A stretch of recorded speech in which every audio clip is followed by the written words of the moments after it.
Watch your mouth. Did you just use foul language? What I'm talking about is the language you use after the words I am.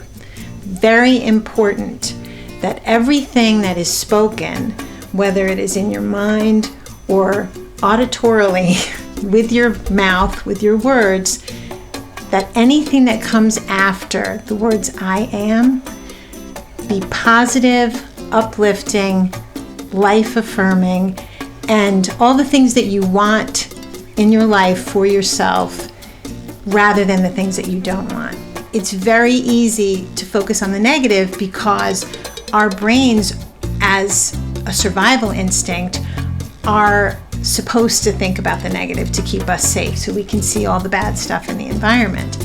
But if that seeps into our psyche, it can really cause us to focus too much on the negative in the most important ways that are not survival based, that are just us living our lives. So when we speak I am, and the words after those two words are positive, it can be so uplifting.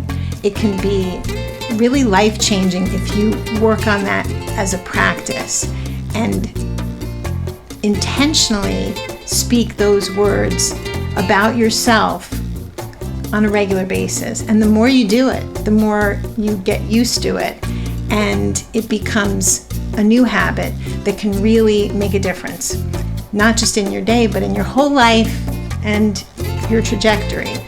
So I think sometimes about how I would speak to a young child who I love, or a best friend, or a grandparent who I adore and respect. Am I speaking to myself in that same loving way? Or am I putting myself down? So I am learning to speak positively, and I'll give an example. I am resilient. I am resourceful. I am well. I am happy.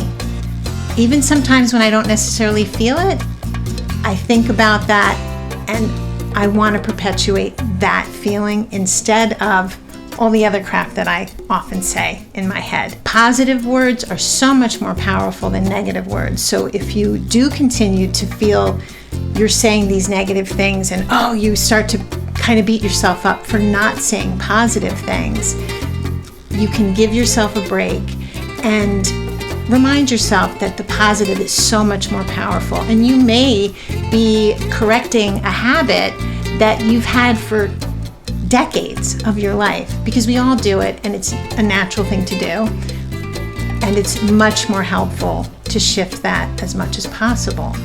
So I am happy to have been here and shared this with you, and I am hoping it helps you. This is Meesh, the coaching curator.